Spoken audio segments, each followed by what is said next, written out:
खोजतानी पोखरी।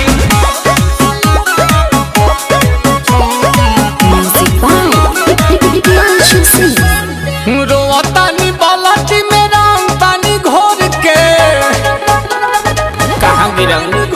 अरे रोतानी बालाजी में रंग पानी घोर के मन करे फेंकी पिचुकारी अपन तोड़ के चल गइल माल काल होलिये में छोड़ के।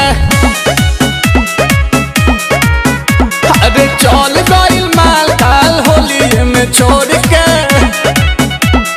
कहाँ गिरंग।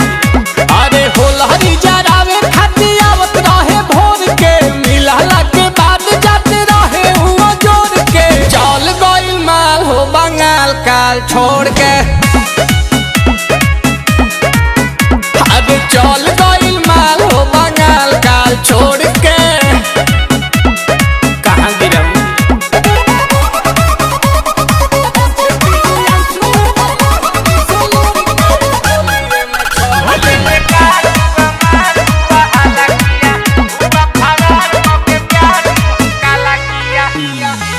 ओढ़नी में बांध के ले आवत रहे पुआ खाके हमर दिल बड़ा देते रहे दुआ।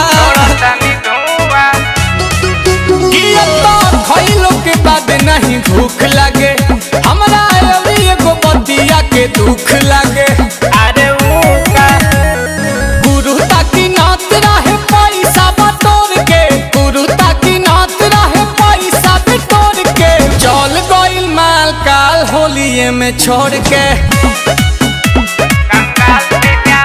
अरे चल गइल माल काल होलिये में छोड़ के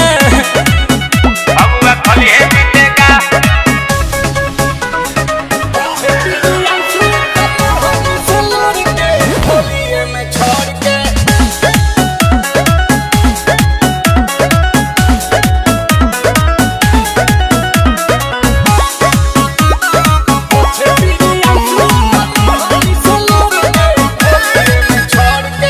रंग नील कमल के होता जियान हो मर्द के संगे होली खेलतिया जान हो।